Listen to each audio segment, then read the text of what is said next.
The research ship New Horizons drifted quietly through the dark space between stars. Its hull gleamed white under the distant light of 3 suns. Inside the ship, humans moved about their daily work with calm purpose. They had been traveling for 6 months now, studying new worlds and mapping unknown star systems. Amy Carter sat in the ship's small library, her blonde hair tied back in a simple ponytail. She was 19 years old and wore the standard gray jumpsuit that all crew members use during deep space travel. Her blue backpack rested beside her chair as she read from a thick textbook. The words on the pages talked about different alien species and their cultures. Amy took careful notes in a small notebook, writing down everything she thought was important. Commander Jake Morrison walked through the main corridor of the ship. He was a tall man with dark hair and kind brown eyes. Jake had been in charge of the New Horizons for 3 years. He loved his job because it meant meeting new people and seeing amazing places that no human had ever visited before. Today felt like any other day in space until the alarm started ringing. The sound was loud and sharp. Red lights began flashing in every room of the ship. Jake ran toward the control room where Dr. Lisa Wang was already looking at the main screen. She was a smart woman who studied alien life forms. Her hands moved quickly over the computer controls as data filled the screen. "What do we have, Lisa?" Jake asked as he reached her side. "Unknown ships approaching fast," Lisa said without looking away from her work. "At least 12 vessels. They're big, Jake, much bigger than us."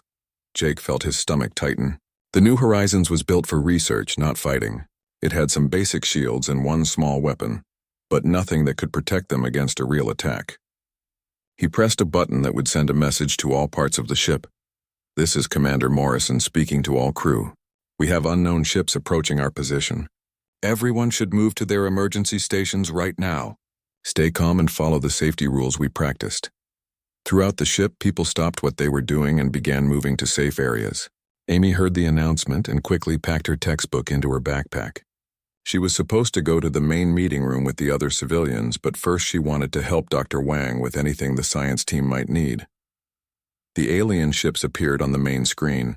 They were dark and sharp, with strange shapes that looked nothing like human vessels. Spikes and curved edges covered their hulls. Even through the cold metal of the computer screen, the ships looked angry and dangerous. A voice suddenly filled the air around them. It spoke in perfect English, but the words sounded cold and harsh. "Human vessel, you have entered territory that belongs to the Hegemony Coalition. Your ship will stop moving immediately. Prepare to be boarded for inspection. Any resistance will result in the destruction of your vessel." Jake looked at Lisa with worry in his eyes. They had not known this area of space belonged to anyone. Their maps showed it as empty and unclaimed. He activated the communication system and spoke clearly into the microphone. "This is Commander Morrison of the Earth research vessel, New Horizons. We are on a peaceful scientific mission. We did not know this area was claimed territory. We are willing to leave immediately if that is what you prefer." The alien voice came back quickly with no kindness in it at all. "You will not leave. You will surrender your ship for inspection. Any attempt to escape will be seen as an attack against the Hegemony Coalition." Before Jake could respond, the alien ship surrounded the New Horizons. Bright beams of energy shot out from the largest alien vessel and wrapped around the human ship like invisible ropes. The New Horizons shook and its engines went quiet. "They were trapped. They have some kind of holding beam on us," Lisa said as she read the information on her screen. "I can't break us free." Minutes later, loud banging sounds came from the side of the ship. The aliens were cutting through the hull to get inside. Jake grabbed the emergency radio and spoke to his crew one last time before the aliens reached them. "Everyone stay calm. Do exactly what they tell you to do. Do not try to fight them. Our goal is to keep everyone safe and get through this without anyone getting hurt." The aliens broke through the ship's wall with a shower of sparks and hot metal. They were tall creatures that looked like giant lizards walking on 2 legs. Their skin was dark green and covered with small scales. Yellow eyes glowed in their reptilian faces. They wore black armor and carried weapons that hummed with dangerous energy. The leader of the aliens was bigger than the others.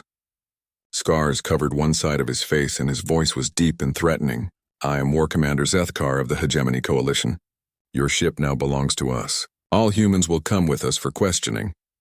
Amy had been trying to reach the main meeting room when the aliens broke in. She was in a side corridor when she heard their voices. Fear filled her chest, but she remembered her training and tried to stay quiet. She pressed herself against the wall and hoped they would not see her. But luck was not with her that day. Two of the alien soldiers found her hiding place. They grabbed her arms with their strong clawed hands and dragged her toward their leader. Amy's backpack bounced against her side as they pulled her along. War Commander Zethkar looked down at Amy with his yellow eyes.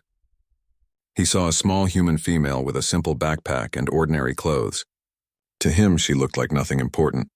Just another weak human to be questioned and forgotten. "Take this one to the ship with the others," he told his soldiers. "She looks harmless enough. Probably just a civilian passenger." As the aliens forced Amy toward their ship, she caught sight of Commander Morrison and Dr. Wang being led away in a different direction. The aliens had separated the crew into different groups. Amy realized with growing fear that she might not see her friends again for a very long time. The alien ship was dark and cold inside. Strange symbols covered the walls and the air smelled like metal and something else Amy could not identify. They put her in a small room with thick walls and locked the door. She was alone now, far from home with only her backpack and her training to help her survive whatever came next. The detention cell was small and cold. Amy sat on the hard metal bench that served as both chair and bed.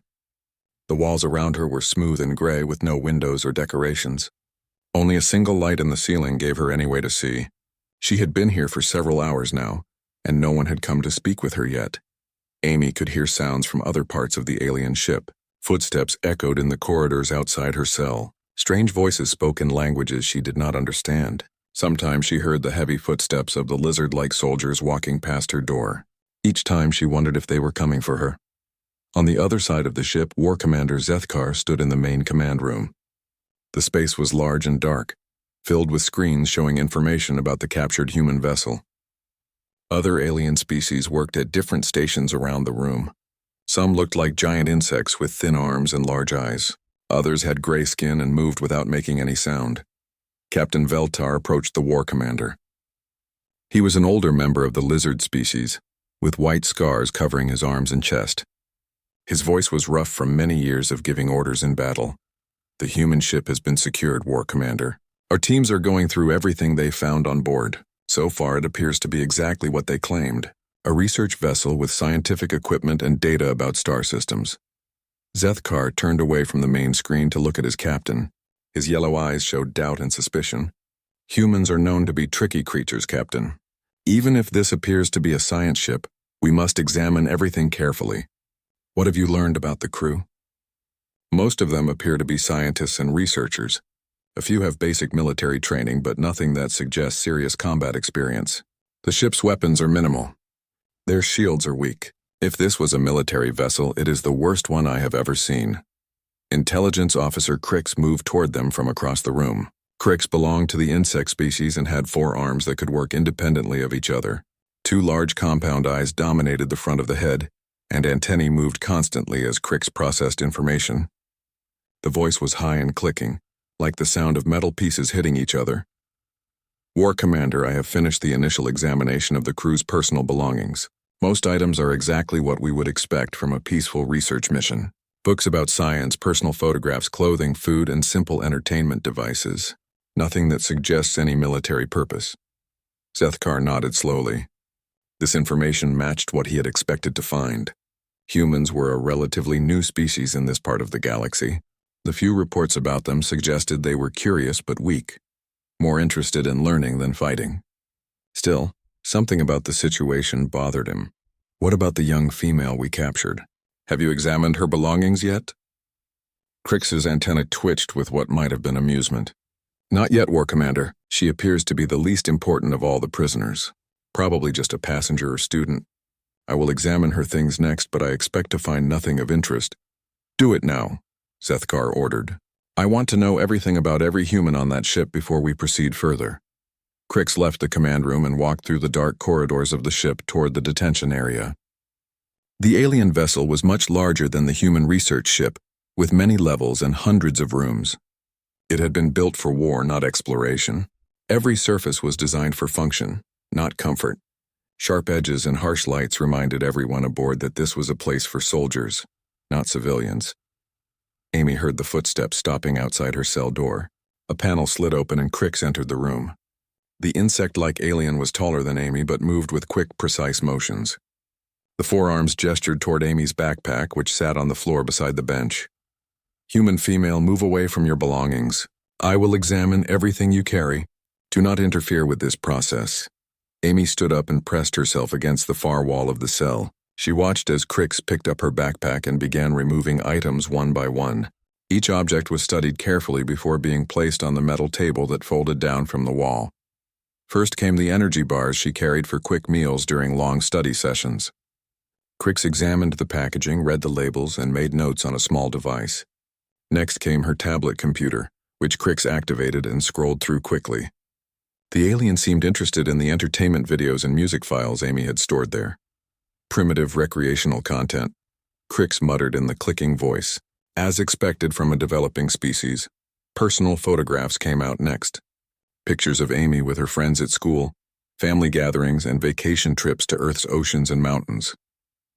Crix looked at each one for a few seconds before dismissing them as unimportant. Amy's textbooks were heavier and took up most of the space in her backpack.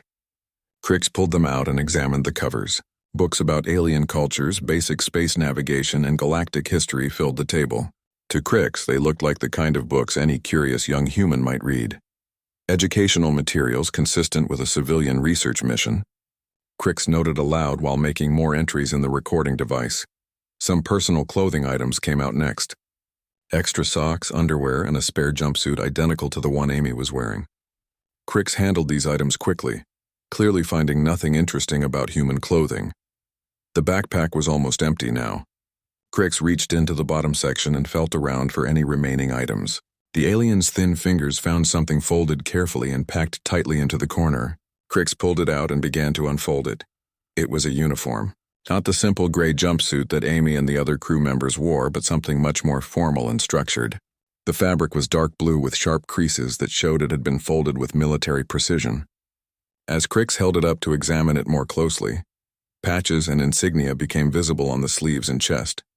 Interesting, Crix said, speaking more to the recording device than to Amy. The human female carries a formal uniform. This was not mentioned in the initial crew reports.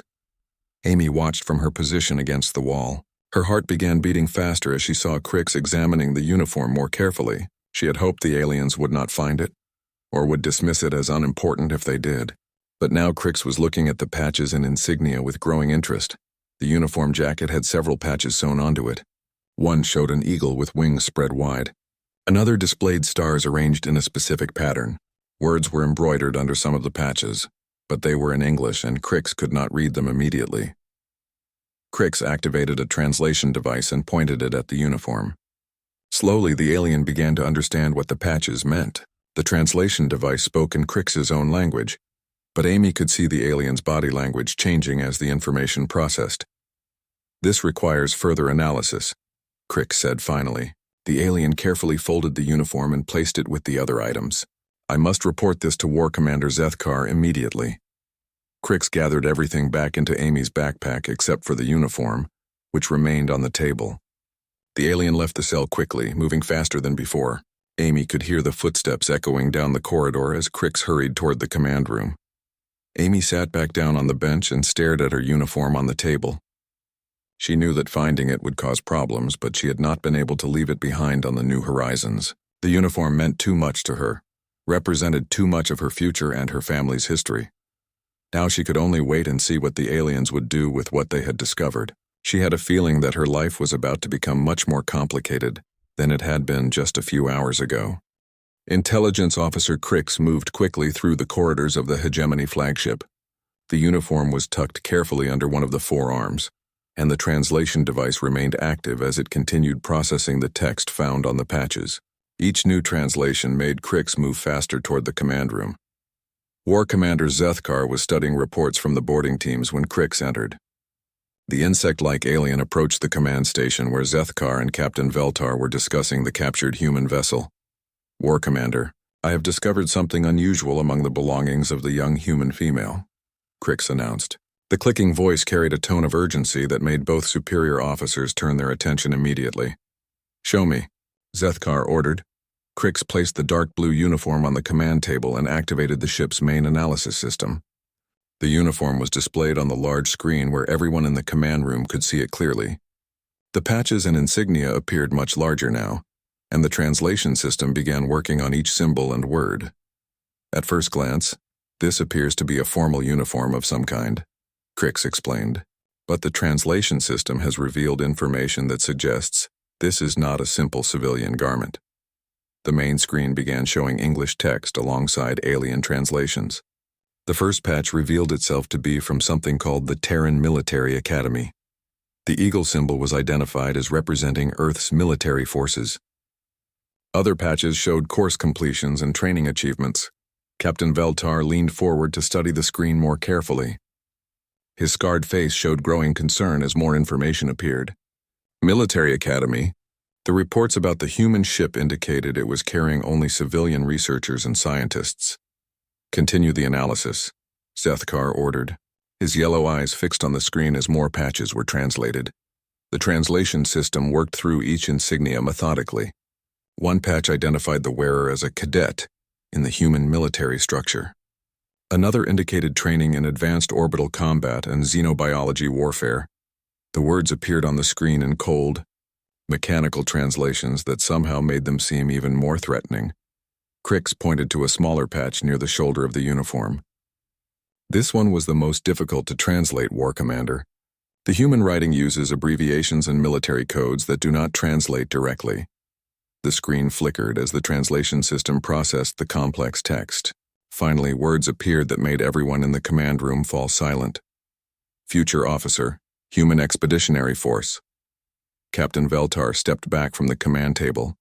In all his years of military service, he had learned to recognize the signs of a serious threat. War Commander, if this translation is accurate, we may have made a significant error in our assessment of the human vessel. Zethkar remained staring at the screen, but his clawed hands clenched into fists. The Hegemony Coalition had built its power on the ability to identify and eliminate threats before they became dangerous. If they had captured a ship carrying military personnel, especially military personnel in training, the situation was far more serious than they had realized. Crix, examine the uniform for any identification materials. I want to know exactly who this human female is. The insect alien used scanning devices to examine every part of the uniform. Hidden in a small pocket, Crix found a military identification card. The plastic card contained a photograph of Amy, along with text in the human language. When the translation system processed the information, new details appeared on the main screen. Amy Carter, Cadet First Class, Terran Military Academy, Crix read aloud. Daughter of Admiral Claire Carter, Earth Defense Command. The command room became completely silent. Even the background humming of the ship's systems seemed to fade away. War Commander Zethkar felt ice forming in his blood as the implications of this discovery became clear.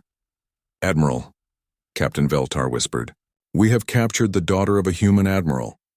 Zethkar activated the ship's intelligence database and began searching for any information about human military forces.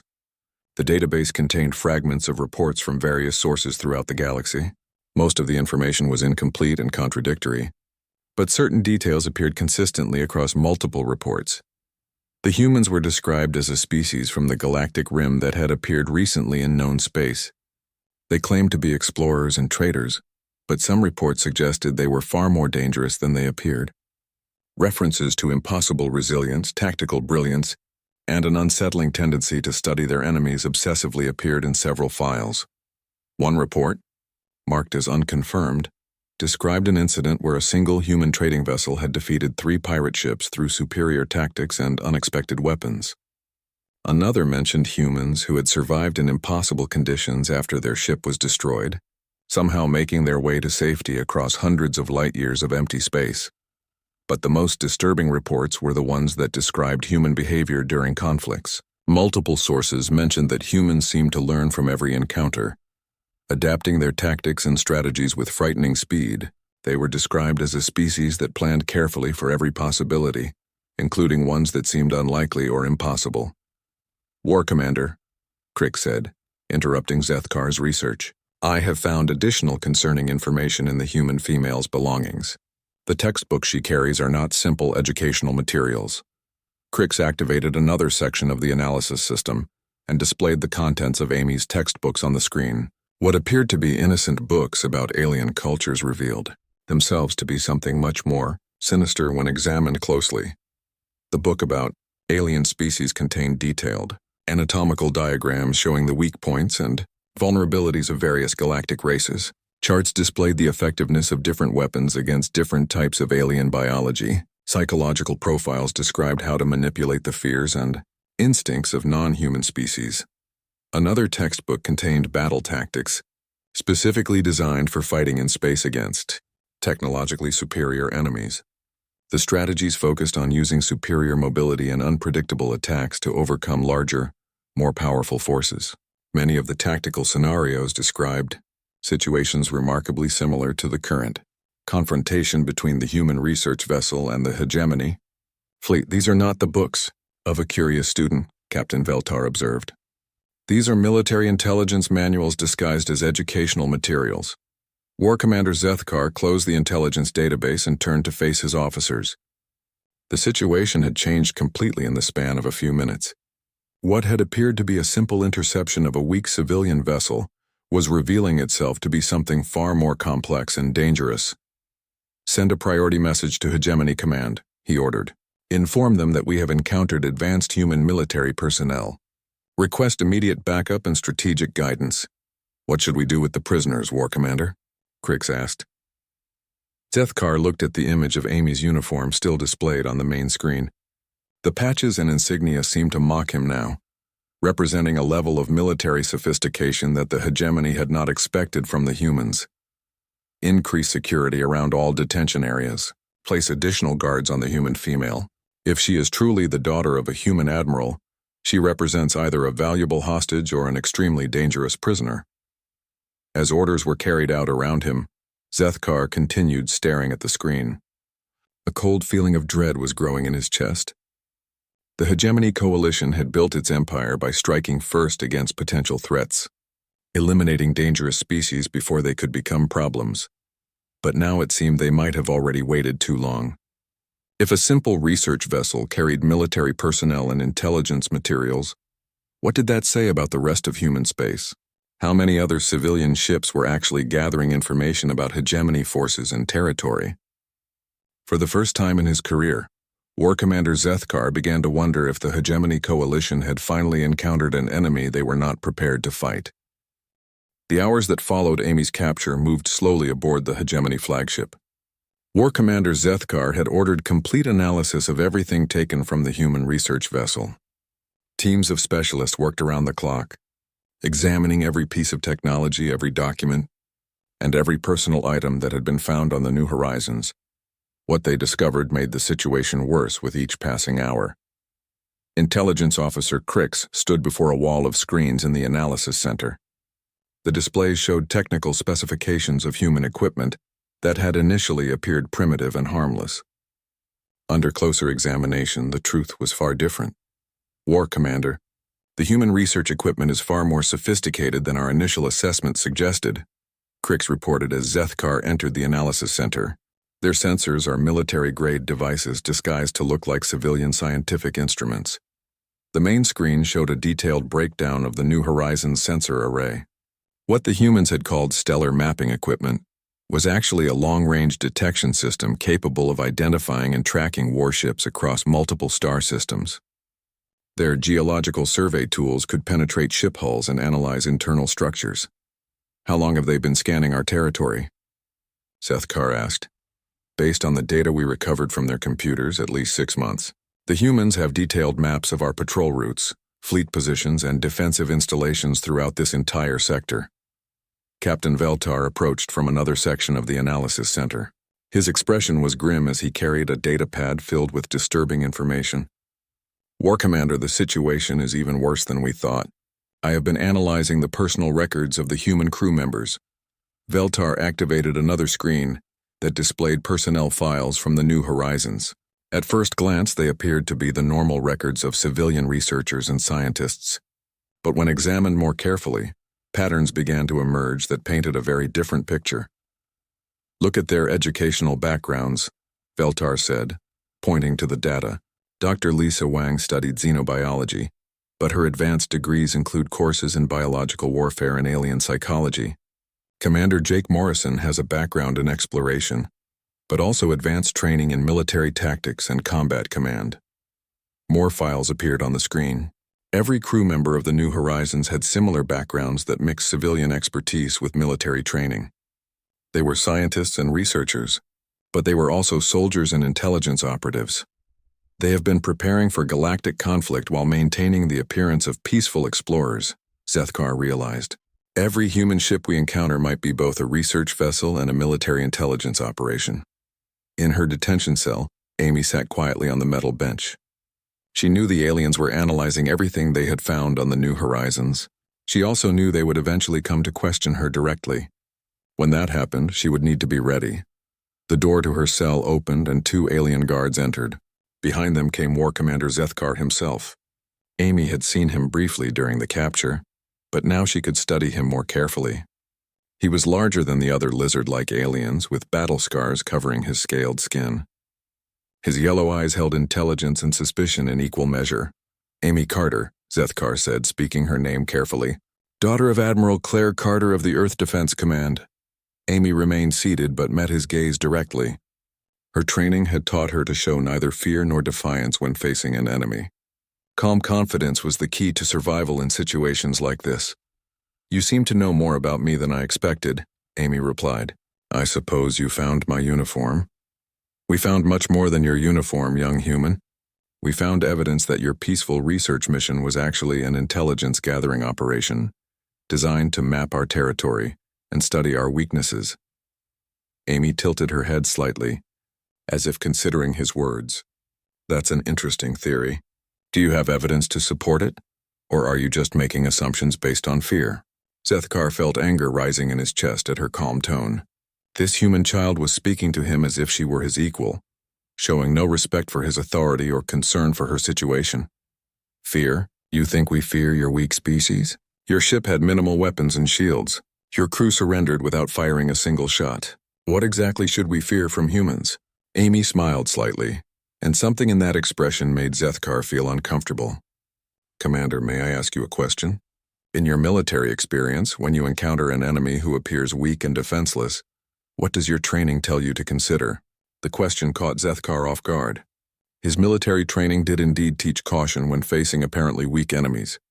History was full of examples where underestimating an opponent had led to disaster. Suggest that human weakness is an illusion, he said carefully. I suggest that you should consider why a species would explore dangerous galactic territory. Without adequate protection, Amy replied. Either we are incredibly foolish or we are not as helpless as we appear. Before Zethkar could respond, an urgent alarm began sounding throughout the ship.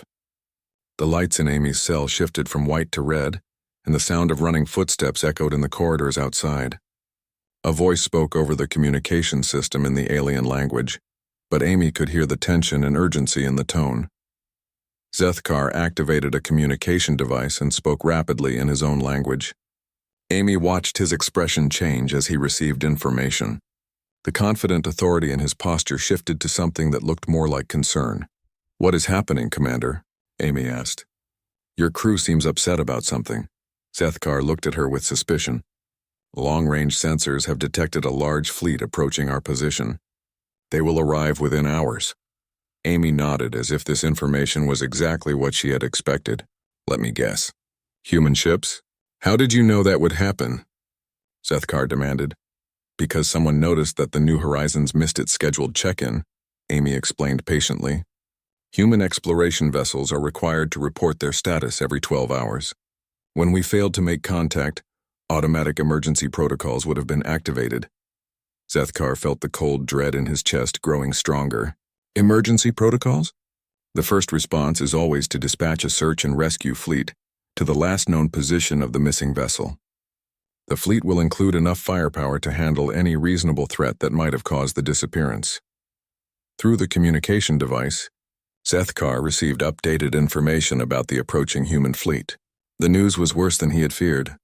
Intelligence estimates suggested at least 30 human warships were heading toward their position, including several massive vessels that dwarfed anything in the hegemony fleet.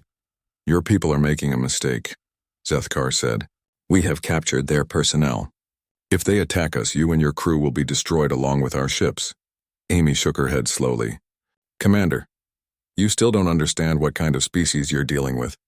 Humans don't abandon their people. But we also don't allow threats to our territory to go unanswered. The fleet coming for us isn't just here to rescue the New Horizons. They're here to ensure that whoever captured us never does it again. The communication device activated again, and Captain Veltar's voice came through with urgency. War Commander, we are receiving a transmission from the approaching human fleet. They are demanding the immediate release of all prisoners and the withdrawal of our forces from this system. What is their response time if we refuse? Zethkar asked. They say they will consider any delay or refusal as an act of war against Earth. They are giving us 1 hour to comply before they begin offensive operations. Amy looked up at Zethkar with an expression that might have been sympathy. Commander, I tried to warn you. Humans prepare for every possibility, including the one where peaceful contact fails. The uniform you found in my backpack represents something you should have taken more seriously. What do you mean? It represents the next generation of human military officers. We are trained from childhood to fight and win against any threat, including ones we haven't met yet. Every human ship carries the seeds of both peace and war, because we learned long ago that hoping for the best while preparing for the worst is the only way to survive in a dangerous galaxy. War Commander Zethkar left Amy's cell with his mind racing. The situation had moved far beyond a simple interception of a research vessel. The Hegemony Coalition now faced the possibility of open warfare with a species they had completely misunderstood. As he walked toward the command room to prepare for the most important decision of his career, Zethkar realized that the small human female in the detention cell had been trying to teach him something important. The lesson was simple but terrifying. Never assume that apparent weakness represents actual vulnerability. The human fleet arrived exactly when Amy had predicted they would. War Commander Zethkar stood in the command room of the Hegemony flagship, watching the main screen as 32 human warships dropped out of hyperspace in perfect formation. The display showed vessel classifications that made his blood run cold. The lead ship was identified as the ESV Retribution, a massive battleship that was nearly twice the size of the Hegemony flagship. Supporting vessels included heavy cruisers, destroyers, and several ship types that the Hegemony database could not identify. The formation was precise and professional, showing a level of military discipline that contradicted everything they had believed about human capabilities. War Commander, Captain Veltar reported from his station, the human fleet is maintaining position at the edge of weapons range. They have not activated any hostile targeting systems, but their shields are raised and weapons are powered. Intelligence Officer Crix approached the command station with new analysis data. The insect-like aliens' movements were more agitated than usual, antennae twitching with nervous energy. War Commander, I have completed analysis of the human fleet formation. Their tactical positioning suggests they have studied our ship designs and combat doctrines extensively. They have arranged their vessels to exploit known weaknesses in Hegemony defensive strategies. Zethkar studied the tactical display. The human ships had positioned themselves in a way that would make it difficult for the Hegemony fleet to use their standard battle formations.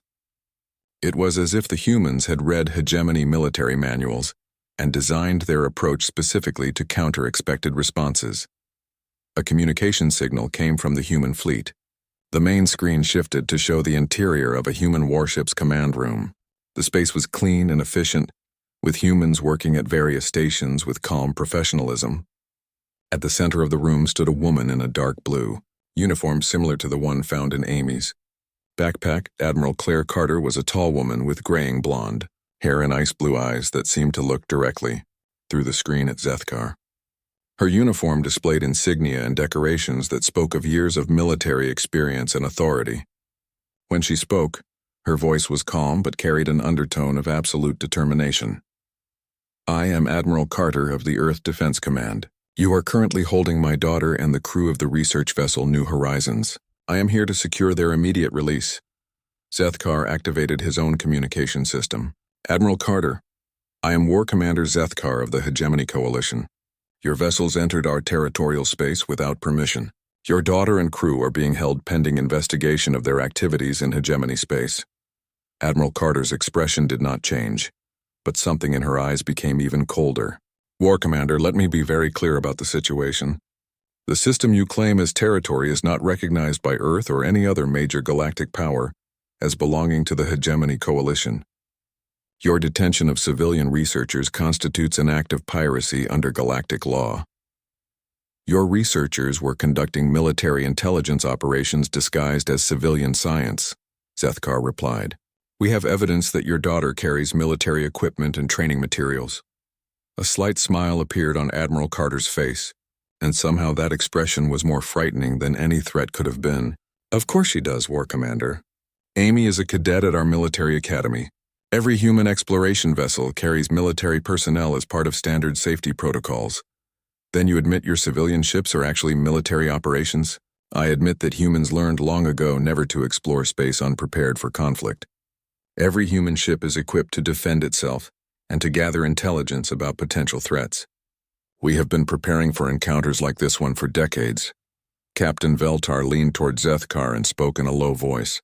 War Commander, our tactical analysis suggests we are significantly outgunned. The human fleet carries more firepower than our entire task force. Zethkar felt the weight of command pressing down on him.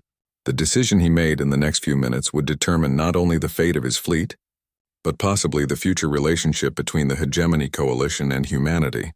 Admiral Carter, he said, what assurance do I have that releasing your people will not result in human expansion into Hegemony territory?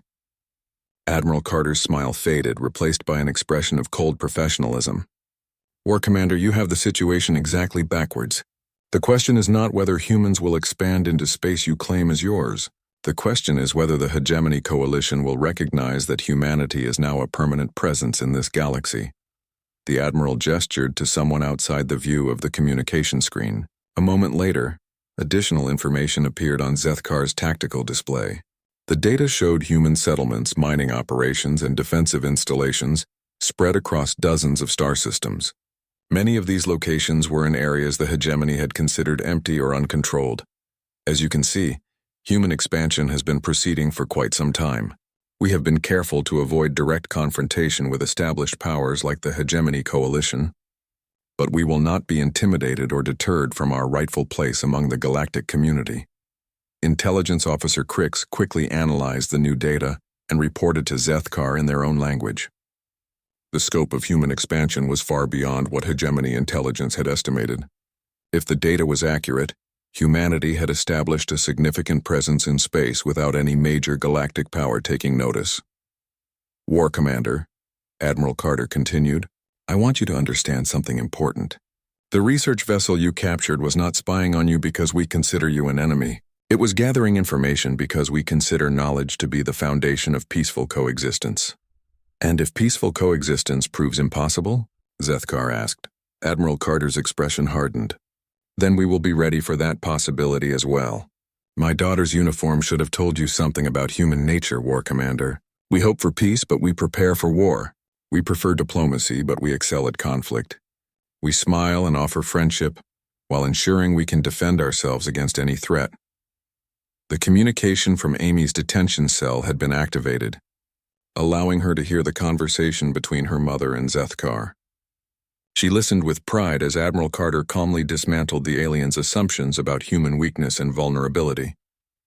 War Commander, Amy called out, knowing her voice would be transmitted to the command room. My mother is giving you the opportunity to make this situation end peacefully. I recommend you accept her offer. Zethkar looked at the tactical display showing the human fleet in perfect formation. He thought about the evidence of human military preparation found on the New Horizons. He considered the calm confidence with which both Amy and her mother faced what should have been an overwhelming threat. Admiral Carter, he said finally, what terms do you propose for the release of your people? Simple terms, War Commander. You will release all human personnel immediately and unharmed. In exchange, Earth will formally recognize this system as a Hegemony Coalition territorial claim, and will route future exploration missions around your established borders. The offer was generous, perhaps more generous than Zethkar had any right to expect, given his position of weakness, but he suspected there was more to it than appeared on the surface. And if we encounter other human vessels in the future, then you will follow standard galactic protocols for contact with civilian vessels. Humans will extend the same courtesy to hegemony ships. We have no interest in unnecessary conflict, but we will not tolerate the detention of our people without cause. Captain Veltar approached Zethkar and spoke quietly. War Commander, I recommend we accept these terms. Our tactical position is untenable, and continued resistance serves no strategic purpose. Zethkar looked around the command room at his officers and crew. They were experienced military personnel who understood the realities of combat. None of them showed any enthusiasm for a battle against the human fleet. Admiral Carter, Zethkar said, the Hegemony Coalition accepts your terms. All human personnel will be transferred to your ships immediately. Thank you, War Commander. I believe this decision serves the interests of both our peoples. 2 hours later, Amy stood on the transport deck of the ESV Retribution as the shuttle from the Hegemony flagship docked. Her blue backpack was slung over her shoulder, with her military uniform carefully packed inside once again. Commander Morrison, Dr. Wang, and the rest of the New Horizons crew were safe and unharmed. Admiral Carter approached her daughter with a mixture of relief and pride. How are you feeling, Amy? I'm fine, Mom. The aliens treated us well once they realized what they had gotten themselves into. Admiral Carter smiled. Did your training help you handle the situation? Amy nodded. Everything you taught me about staying calm under pressure and never revealing more information than necessary. Although I think War Commander Zethkar learned some important lessons about human nature. On the Hegemony flagship, Zethkar watched the human fleet preparing to depart. Intelligence Officer Crix approached with a final report. War Commander, analysis of this encounter has revealed significant